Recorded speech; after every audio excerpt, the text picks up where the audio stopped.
3D case study presentation sessions on the topic Data as an Asset Sharing, Reporting, and Monetization. Our first speaker is Director of Depository Services of Turkey, CSD, Ms. Setenay Yaganoglu. Please welcome.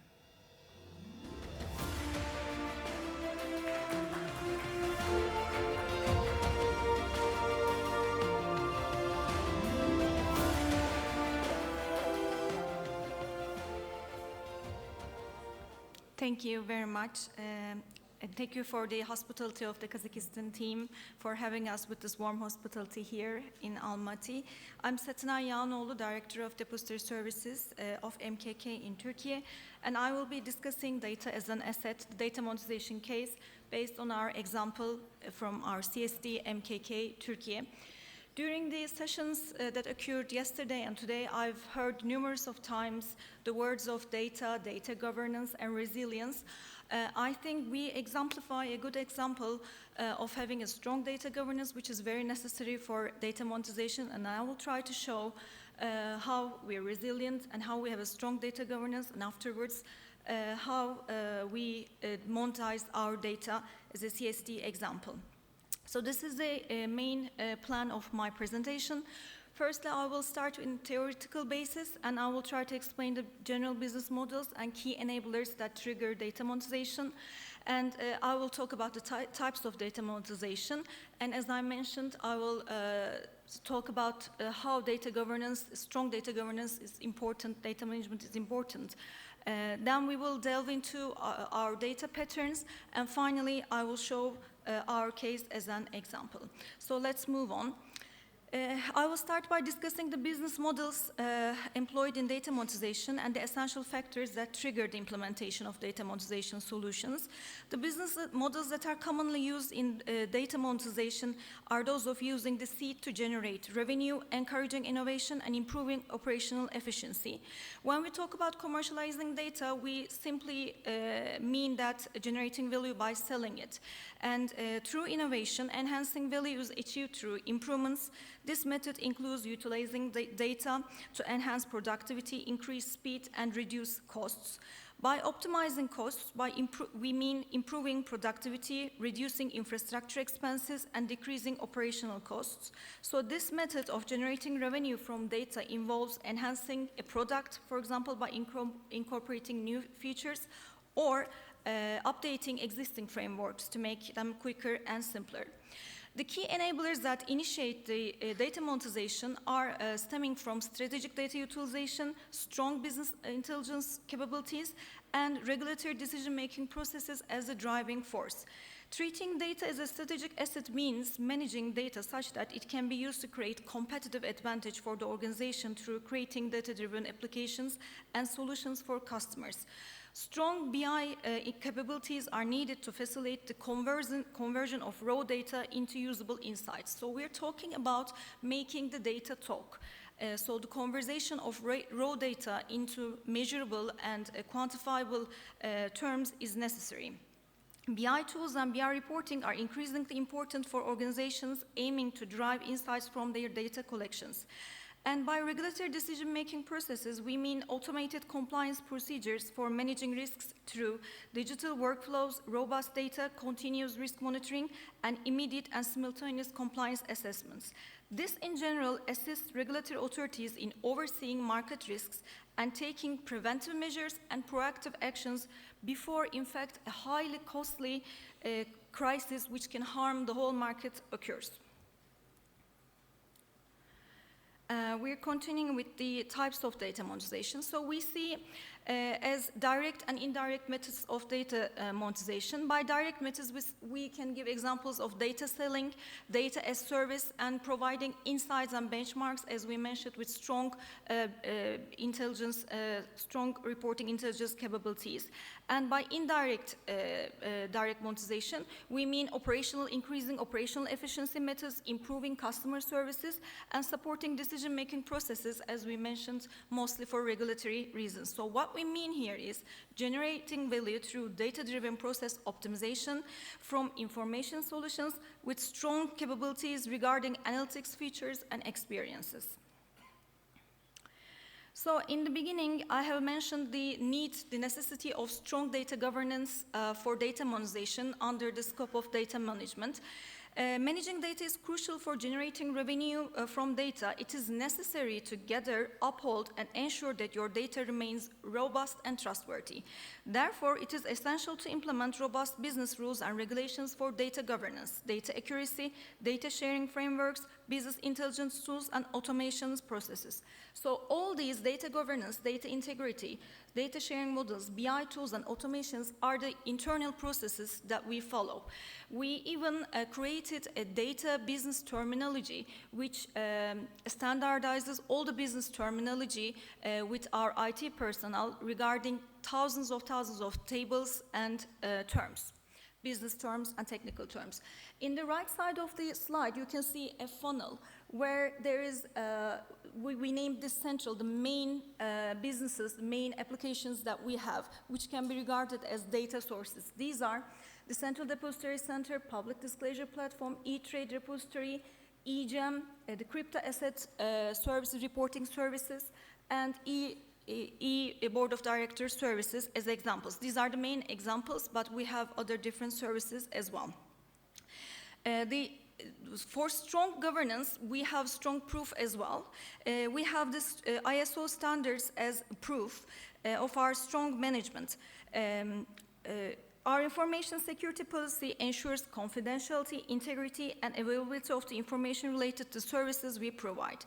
We hold information security management system and obtained ISO 27001 certification in 2009, and we keep the validity. We also have other certificates, ISO certificates regarding business continuity, IT service management, quality management, privacy information management, and software process improvement and capability determination. So, what is the scope of data that we are handling? I would like to delve into the range of data that we gather and utilize here. We provide services for stock exchange, equity, debt services, and derivative markets, and also securities lending markets and Turkiye electronic fund trading platform with our CCP Takas Bank, and also e-warehouse market with TMEX. We also coordinate crowdfunding platforms and bearer shares registry system. These are the main conventional and alternative investment types and systems that we provide, but we also provide and collect data from other services that I'm going to go into more detail a few minutes later. So what we're talking about, the main headlines of the data, we can say securities, custody, disclosures, members, transactions, issuance, and corporate actions. And we collect this data and we form this dashboard that I can zoom in daily in our website. So we consolidate, measure the data, keep it in its integrity, and we provided this data regarding the investment types, asset types, and investor types daily to the public. You can see the English version and the Turkish version if you check our website. So finally, our data management process at MKK. This slide illustrates the overall sequence of data management process. This, in fact, was the first graphic that came into mind when I was told that I was going to make this presentation. So the data patterns here are the transactions, disclosures, member, asset, investor information that we just mentioned before. We collect this data into our hubs according to related applications that we use for them. So we have data under capital markets, organized OTC derivatives, PDP, and other corporate services, corporate governance services, crypto asset depository system, as our CEO, Dr. Mr. Ekram Arıkan, has mentioned in his speech in the preliminary session, alternative investment instruments as well. So what we do with this data is we collect them and keep their integrity and keep their security, and then we distribute them according to their usage. For example, we distribute for operational efficiency to our members, for regulatory decision-making to regulatory authorities, for strategic deployment. We also make commercial products, and I will just go into them for our members, to increase customer experience through e-investor application that we have, And we do not use data just for commercial reasons, but we also provide a social impact for increasing financial literacy to our platforms that I'm going to go into more detail in a few minutes. So, the information from various markets and platforms is collected through a robust network infrastructure that ensures data consistency and then is consolidated and distributed across different channels and interfaces based on their intended usage. All applications and integrations technologies are developed following data-driven strategies. Additionally, all the data we possess is stored in our data centers and stored in quantifiable format within our databases. So, this is our case study. We have made headlines according to the usage of data, and we distributed our applications according to this usage. I will not talk of every of them each, but I will mostly share the most recent ones that we're working on. So we distribute data according to the operational efficiency, regulatory decision-making, strategic deployment, symmetry of information, and to increase customer experience and financial literacy. For operational efficiency, we provided an MKK API portal. I would like to first start with that. And we provide 70 APIs so that the customers and the technology companies can test their technologies and the compliance to their technologies with our systems and can easily access to our systems without facing operational frictions. I would like to talk about the increasing IPO performance that we made in our operational services.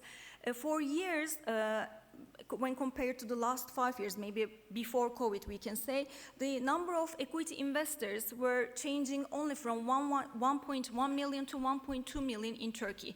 But after COVID, as the rest of the world, we witnessed a very big interest, a steady interest, increasing interest in equity markets. So we even saw 8 million of investors in the equity market. And right now, it has risen to 6.4 million.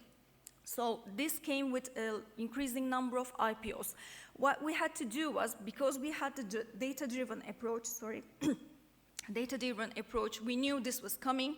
So we increased our IPO-related instructions, efficiency and performance by 6 times more than we had before.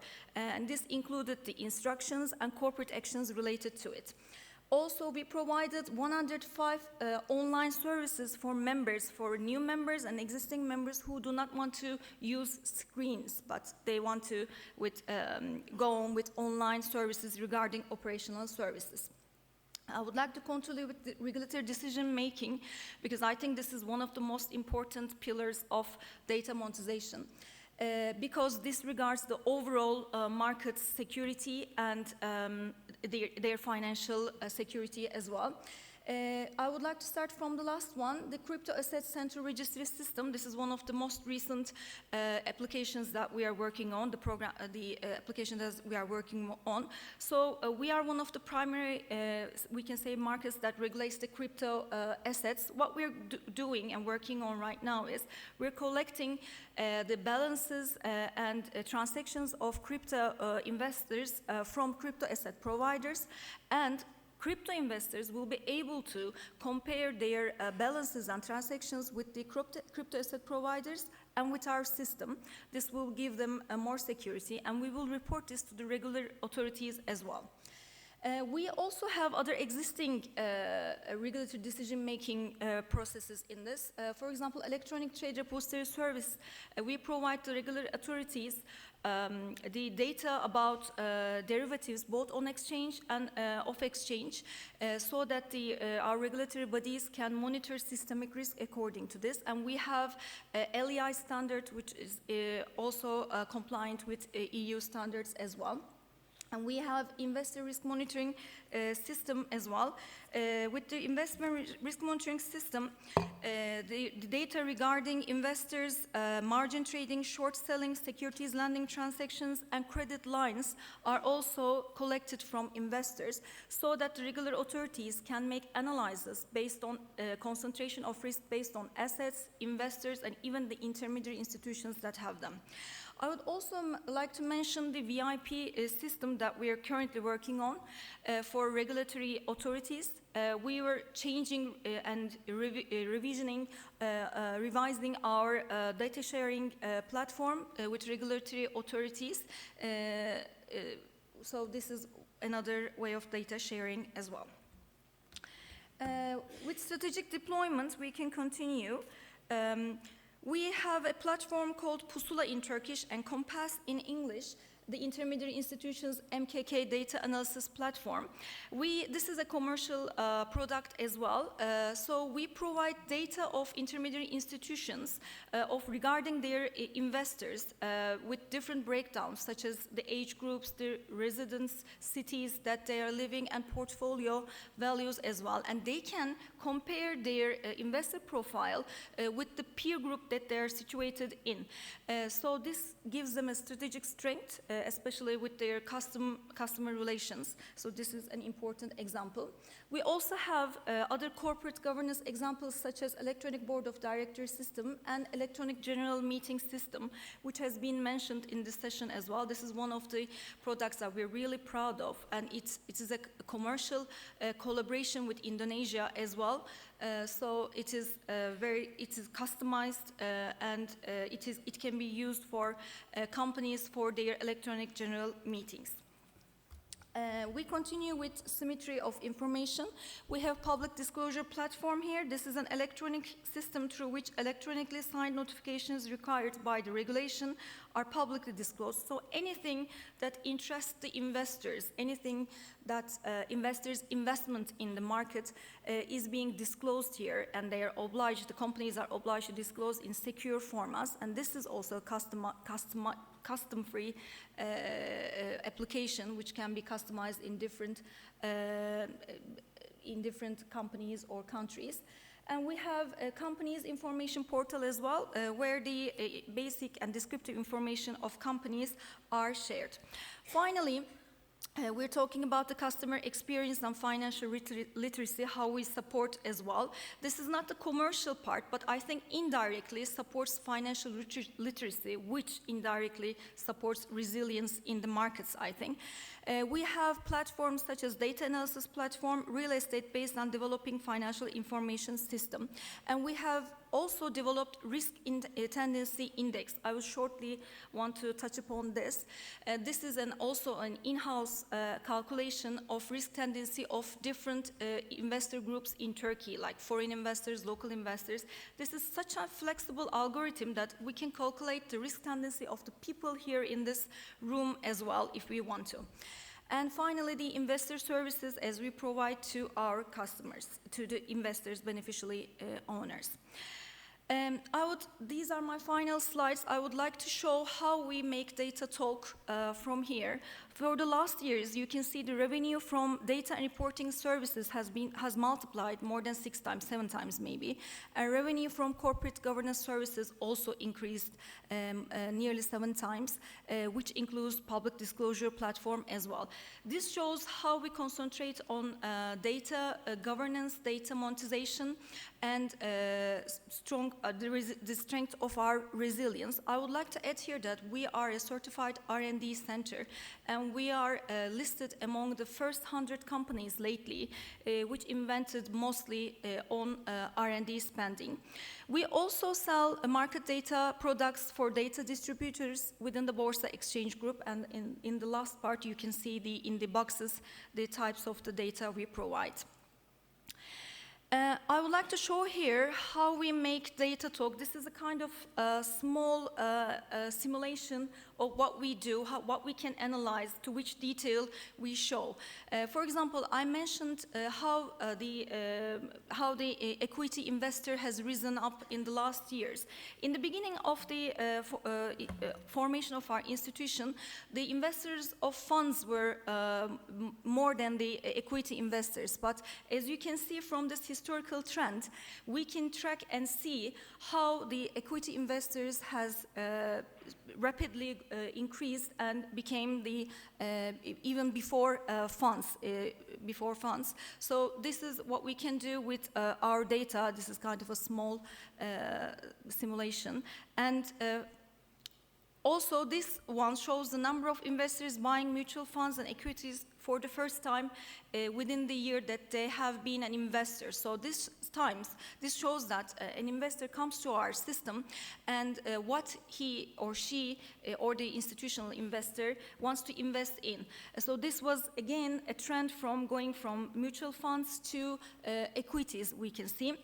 We can even have the breakdowns of this. For example, in the latest IPOs that occurred in the last years, we have seen increases in women investors. 35% of the new IPOs were women investors, attendees. And when we look at the age group, more than half of the new investors were aged between 20 to 40, which was different from before. So these statistics are provided to regulatory authorities, to the members if there is own information, to any other related counterparties which are measurable and can be used.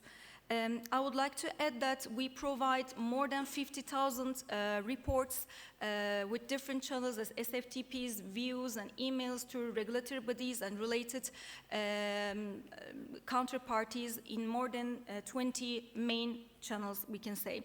And finally, these are the historical trends of alternative investment data analysis to show that we are not only providing services regarding the conventional financial instruments. Thank you for listening to me, and hope you have a good day rest of the day. Thanks to Ms. Yaganoglu. Here's a present for you.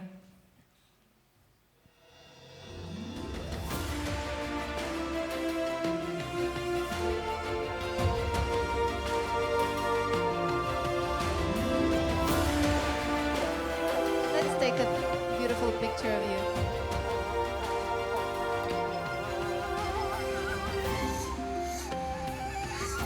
Thank you. And our next speaker is Mr. Syed Asif Shah, Chief Information and Digital Officer of CDC Pakistan. Welcome.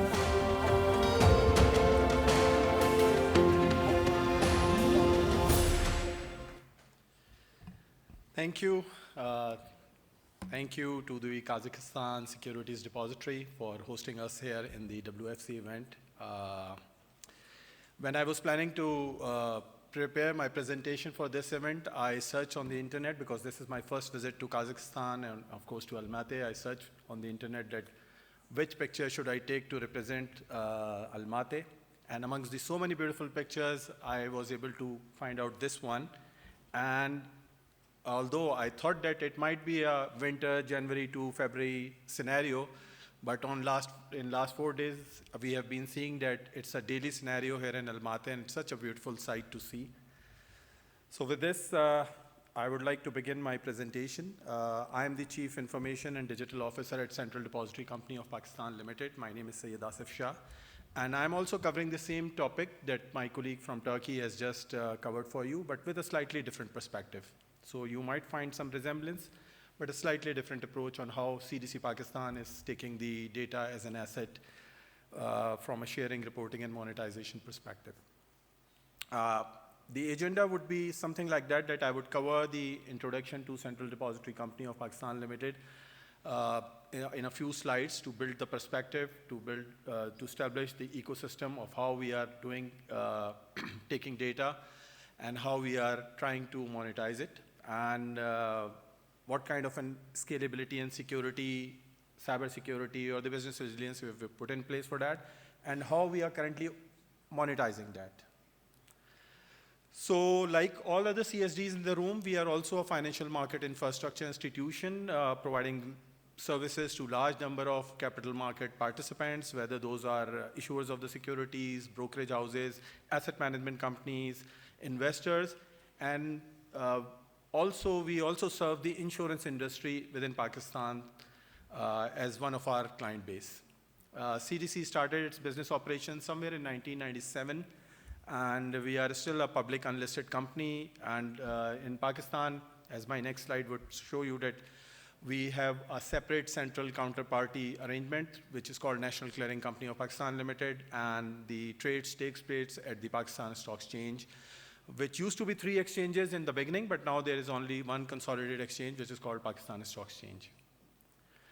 We have been, since last years, Government of Pakistan recognized the CSD Pakistan's special services in the financial market, and they issued a postal stamp in recognition of those services. So we take it as our pride of the institution that how we have been able to lead a technology-led governance institution which is helping Pakistan's capital market and financial market ecosystem in a wonderful manner. Our shareholding comprises of almost 40% is with the Pakistan Stock Exchange, and then the rest of the other companies that have ownership in DC Pakistan are the non-banking financial institutions mostly. Our regulator is Securities and Exchange Commission of Pakistan. That is the apex regulator for the capital market industry, and we have 200 active brokers and 24 asset management companies that CDC Pakistan also covers, and I'll share in detail how that we are doing in that area. I'll cover some of the statistics which are below here in one of the upcoming slides as well. We regularly participate in the international events. CDC Pakistan is has got the chairmanship of the ACG, and we also participate with the WFC, and we are a member of N as well. And we have done a number of memorandum of understandings with a number of different CSDs, mostly from the ACG region, but we have also done it with the DTCC in US. And the topic that was discussed just prior to our case studies about the business continuity. So we regularly interact with DTCC, how they manage their cyber resilience, how they manage different scenarios, especially the storm Sandy, which affected DTCC even, how they managed that and how they worked out in a similar fashion that the story Mr. Mark told us about the Bank of New York. DTCC also did it from their warehouse in New Jersey. We are also certified for our overall business operations, not just IT, for the overall business operations for the depository services, ISO 27001, which is all about information security, and also for our business continuity management, 22301. And we are also an approved employer for a number of institutions which are local as well as international. Now I'll briefly cover some of the domains that defines the data asset that CDC Pakistan is taking care of. We primarily are a central depository system, which means we provide book entry system to record and maintain securities, to register their transfers. We also provide, we are one of the depositories among the world depositories that we also have direct investors who open account with CDC, and although their number is still smaller than the total number of investors which are with the brokerage houses or with the mutual funds, but we still provide direct services to the investor accounts. We are the biggest trustee and custodial service provider to the mutual fund industry, be those conventional funds, real estate funds, or the pension funds. We also provide share registrar services through one of our subsidiary, and on that behalf, we provide the facilities of transfer agent and registrar to the companies, and we also deal with the e-voting, e-meetings, and the corporate actions facilitation for those companies who are our client. Under the Central Bank of Pakistan's initiative, which they initiated, launch called Roshan Digital Account, where they facilitate that any expatriate Pakistani who's living anywhere in the world can open an account with the capital market. So we act as a gateway to them. Anybody who has an account with a bank in Pakistan can open an account with the depository, can open an account with the mutual fund company through us. And the same mode can be used for actual real estate transactions that can be done in selected properties available to them. We also facilitate the holding of government securities and settled securities which are handled on the secondary market. Through our Asan Connect product that our Mr. Badiuddin Akbar, our Chief Executive Officer, who explained it yesterday, that we act as a central gateway for whether you want to open an account or do your KYC for a stock equities market or the mutual fund market or for the insurance industry. So we provide that gateway facility. We also facilitate mutual fund investors through a platform called Imlaq Financials, which provides our asset management company agnostic solution to any investors who can compare different asset management companies, different funds, whether those are cash funds or money market funds or equities fund, and they can move from one asset management company to another asset management company through this platform. Through one of our subsidiaries, we also facilitate the agriculture e-warehouse receipts regime, where the EWR financing or the repository services, agri-commodity standards and grades, we provide the technology services through this Nemat Collateral Management Company. We offer shared KYC, just like the Roshan Digital account, to the local Pakistanis as well. If they have a bank account, they don't need to do anything else. They just can use the very same bank account to open an equities or a mutual fund account direct through CDC. We also facilitate through one of our another subsidiary, the clearing, settlement, and custodial services to the trading members of the Stock Exchange of Pakistan, so that they don't have to do anything from the back office perspective. All they need to concentrate is on their trading business. And the thing that I mentioned about the insurance industry, CDC has become kind of a insurance repository for the life insurance and for the policy registers of the, whether those are issuers or the hospitals or the agents, we kind of provide those information repository services to the insurance industry. And through the central bank's payment switch, CDC facilitates the payment of dividends to the issuers to the investors of the securities. We act as a paying agent to the issuers. And we also use the B2B arrangement of payment from one capital market company to another capital market company or the investor for the mutual fund sales. We provide the payment facility. We act as a gateway here as well. In Pakistan and some of the other jurisdictions, government have also provided national savings certificates, kind of investment certificates mainly to old age citizens, to pensioners, and we facilitate the digitization of those through the same CDS account. You can have the entire CDS portfolio as well on your same application or the portal or the mobile app. Through one of our another subsidiary, we also provide the back office accounting services to the mutual fund industry. So any asset management company can outsource its back office services to us, and we take care of their entire end-to-end accounting facilities. With the SECP, we have launched a number of initiatives for the shareholder awareness. One of the program is called Shareholder Agahi, where we provide tools for the investors to participate in the corporate governance through e-meetings, e-voting, e-proxy, so that they can make informed investment decisions. We also provide custodial services to the government securities, and we are the only non-banking institution in Pakistan to have the real-time gross settlement account with us to facilitate the transactions. So some of the statistics, we have almost 240 billion shares, which are roughly equal to $50 billion. We are still a very small market compared to the CSDs sitting here. But over a period of time, we have tried to capture the entire ecosystem or the spectrum of the capital market. We have recently started taking private unlisted companies also into the depository, and those companies are now close to 20,000, which we are entertaining, while the mainstream listed companies at the stock exchange are somewhat like 700 companies that we have. The direct number of investors that we have are almost close to 400,000, and the total number of the percentage of shares in CDS versus the total percentage of the share capital that exists in the market is almost 88%. So as you can see that with these domains, we are almost connected to every other financial institution in the country, whether that's the central bank or our regulators or the clearing company or the commercial banks, the insurance companies, the National Saving Authority, the asset management companies, the registrar transfer agents, the issuers, and the retail investors, of course. So the strategic data assets that are being managed by CDC are somewhat what my colleague from Turkey has presented, that we have huge transaction records, details of securities settlement process across the capital market. We have corporate actions, whether those are bonuses, dividends, right issues, split mergers that affect shareholders.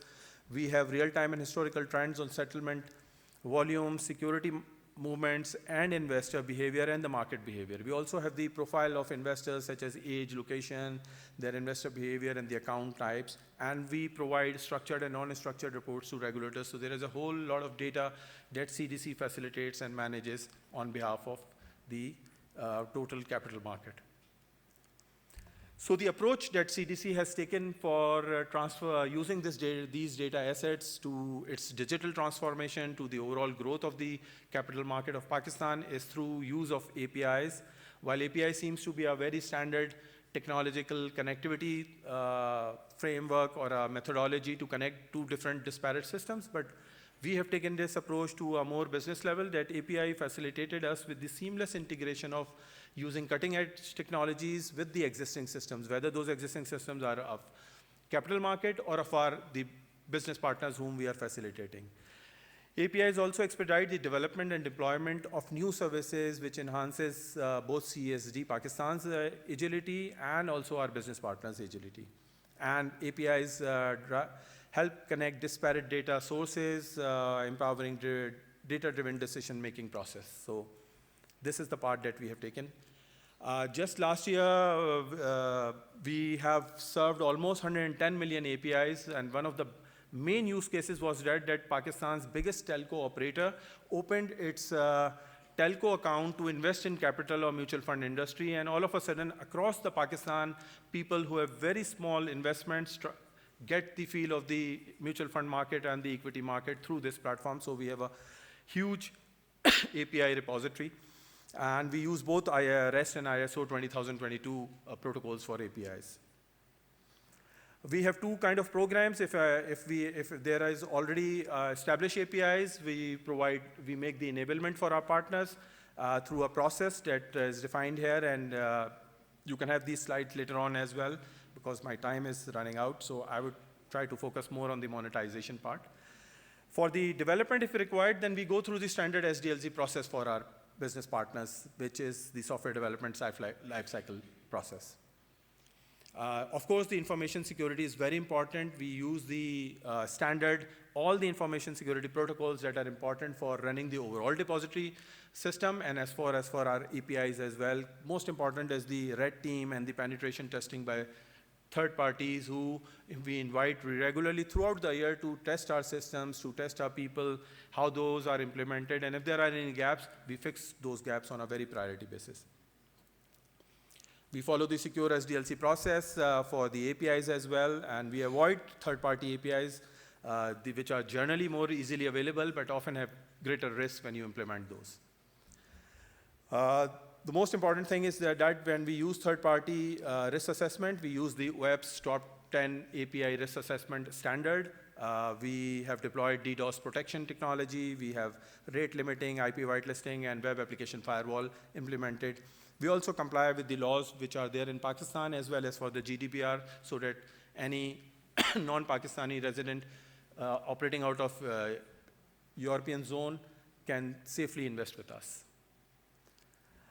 For the monetization, CDC considers that it's very important, data monetization through APIs, because it offers a revenue diversification. So it's a new income stream, it complements the existing revenue sources, and it also helps in the market expansion. CDC has reached to the new markets and customer segments by providing access to its services through APIs.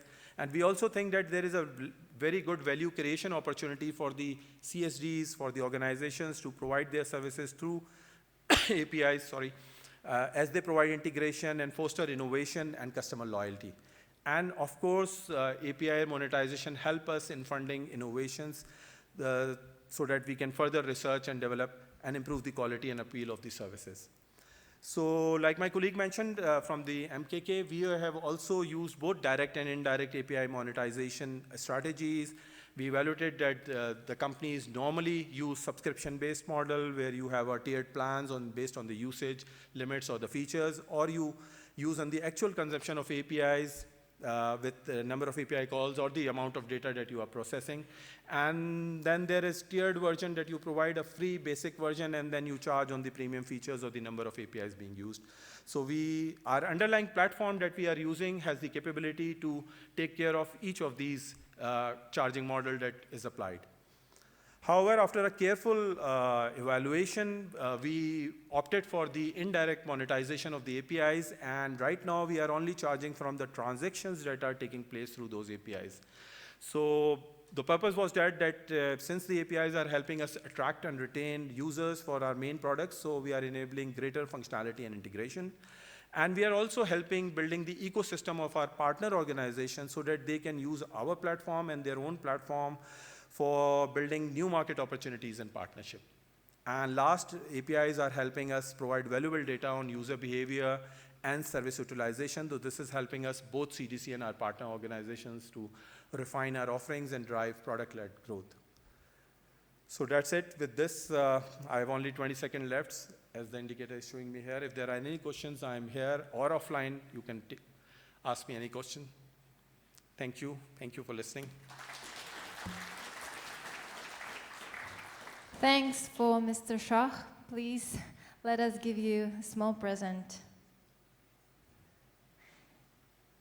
And of course, we want to take a picture of you.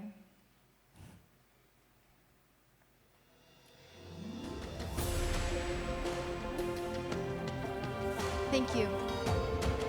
And let me invite our last speaker of this session, Mr. Prashant Gal, Chief Operating Officer of NSDL.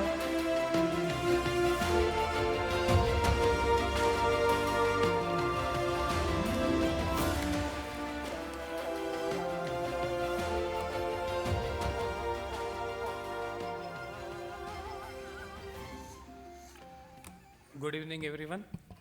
We express our thanks to WFC as well as the Kazakhstan CSD for giving us this opportunity, to NSDL to brief about data and as an asset as a part of this presentation. When we look about this topic, where it was mentioned that how the data as asset can be used, it is very essential to know that where the India is standing at this moment in terms of the data storing and the addition of the data which is happening on a regular basis. Today we are servicing more than 210 million DMAT accounts. Every month more than 3 million DMAT accounts are added. Per day there are 15 million transactions are happening, and we are seeing more and more transactions are going up over the period of time. Listed companies are to the tune of 6,000, but because of the direction issued by the Ministry of Company Affairs, more than 100,000 companies has been added as unlisted companies in India as a part of dematerialization. Total unlisted companies in India are close to the 1 million. So imagine the situation where all these companies will get admitted in the depository, and the next logical step is for these unlisted companies to go for the direct listing on the stock exchange platform. Today when we are standing here and discussing as a part of WFC, in this week only there are 28 IPOs going on. Some there the subscription is happening, somewhere the allotment is happening, somewhere the listing has happened. In fact, we were also one of them who become a listed CSD in August, and we are amongst the very few CSDs in the world who have gone for the listing. And in fact, prior to our listing, we were having around 50 shareholders. Most of them were institutions. After our listing, in the span of one day, we are now having 1 million shareholders who are holding the NSDL share into their DMAT account. So when we look at this presentation, the main thought in our mind that we are standing on this data, which is a segregated account investor data. So how we protect the data, how we ensure there are no violation is happening. So that is the first point always in back of our mind when we look about monetizing this data. Another thing which has happened in India, in year 2023, the government of India has come up with the act which is known as the DPDP Act, which is nothing but the Digital Personal Data Protection Act. That act says the main theme of that act, because we are sitting on the segregated account structure and not an omnibus or a nominee, every data of the investors can be shared with third party only based on the consent given by the investor.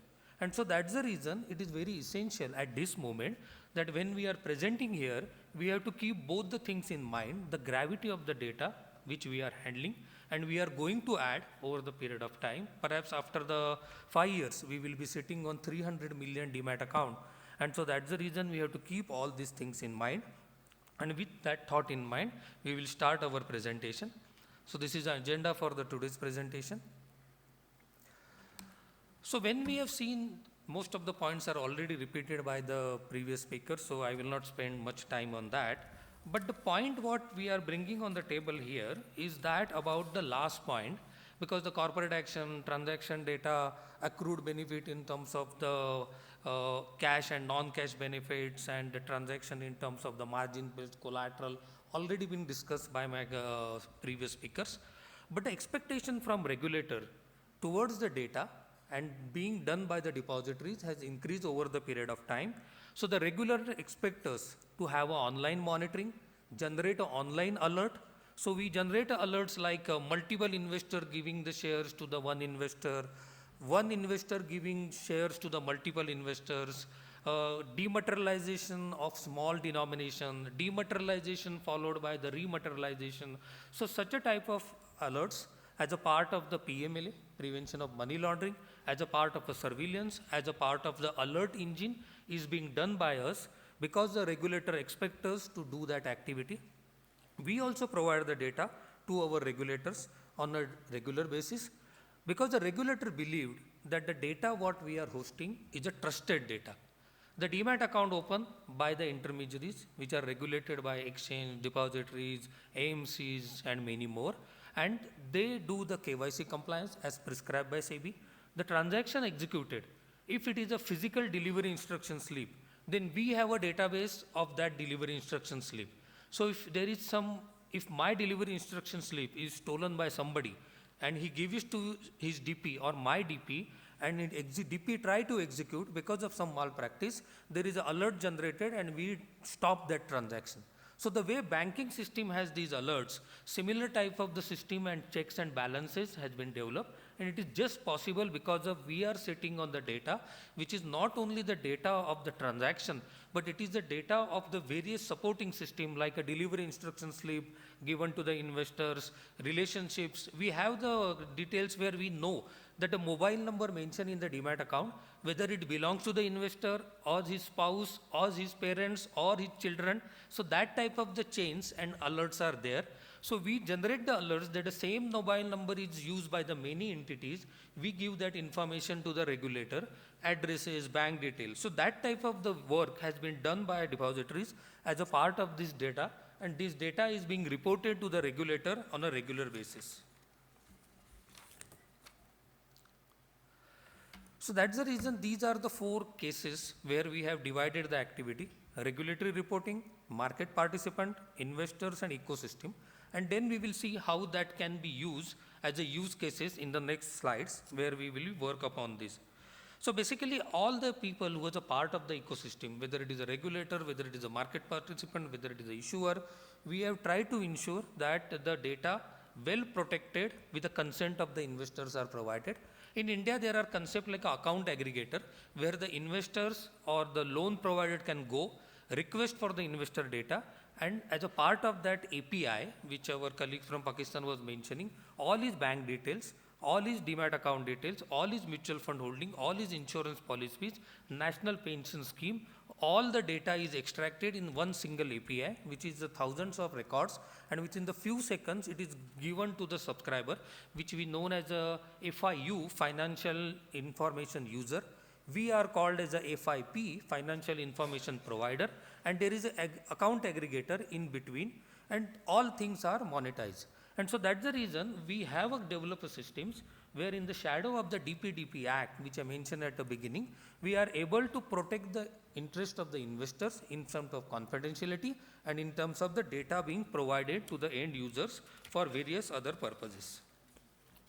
Now when we look at the previous slide, we have seen these 4 parameters, and now we will see the use cases which has been implemented in India. There are many, so I will not spend much time as such. We have a concept like a KRA, KYC registration agency, where the information of the KYCs of investors are being stored. Now, when we started that journey, the foreign investor came to India and they told us that their information in terms of bank statement, cash statement, KYC detail, identity detail, tax IDs are being stored. So now with data being misused, how we can avoid that? The data is provided only to the intermediaries which are registered by our regulator SEBI, but still the concern, the small broker can extract my data.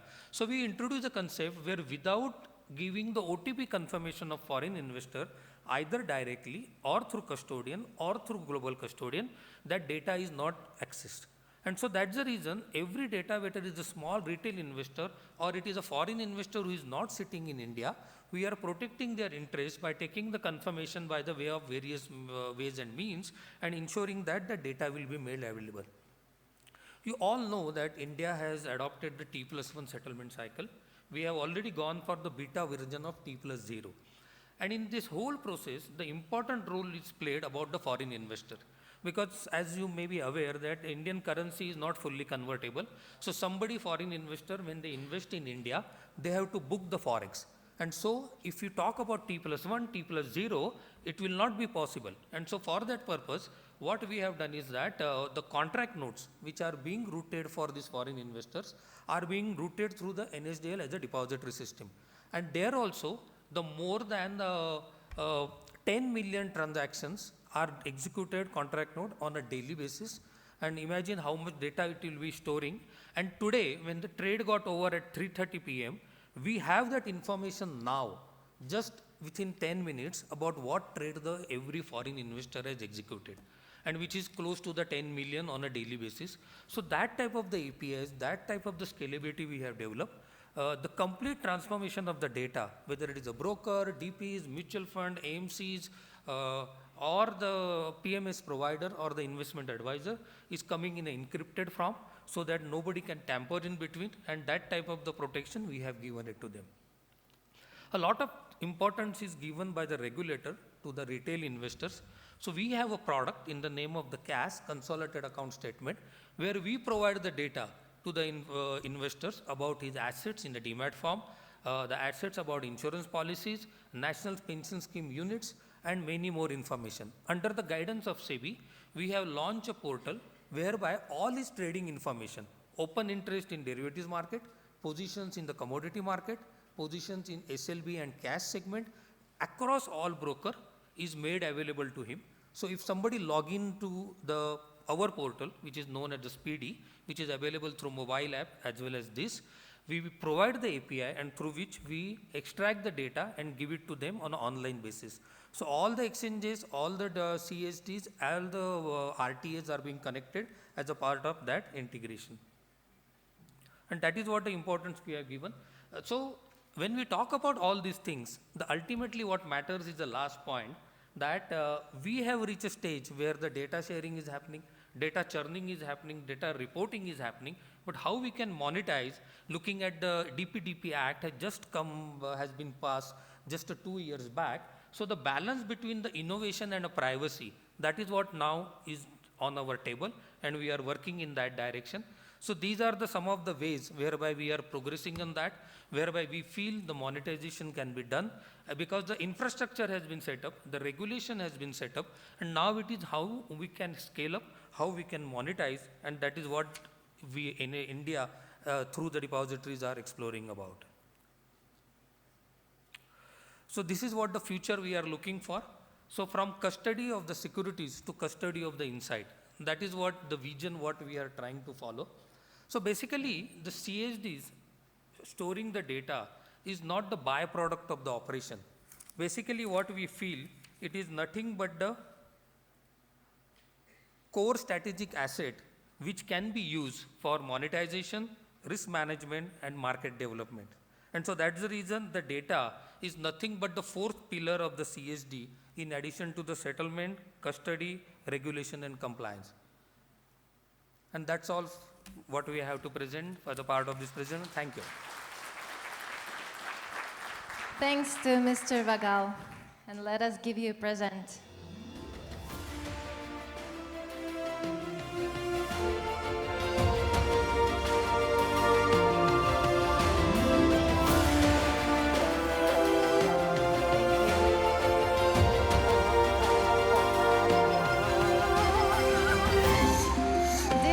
participants. Let's take a short break for half an hour.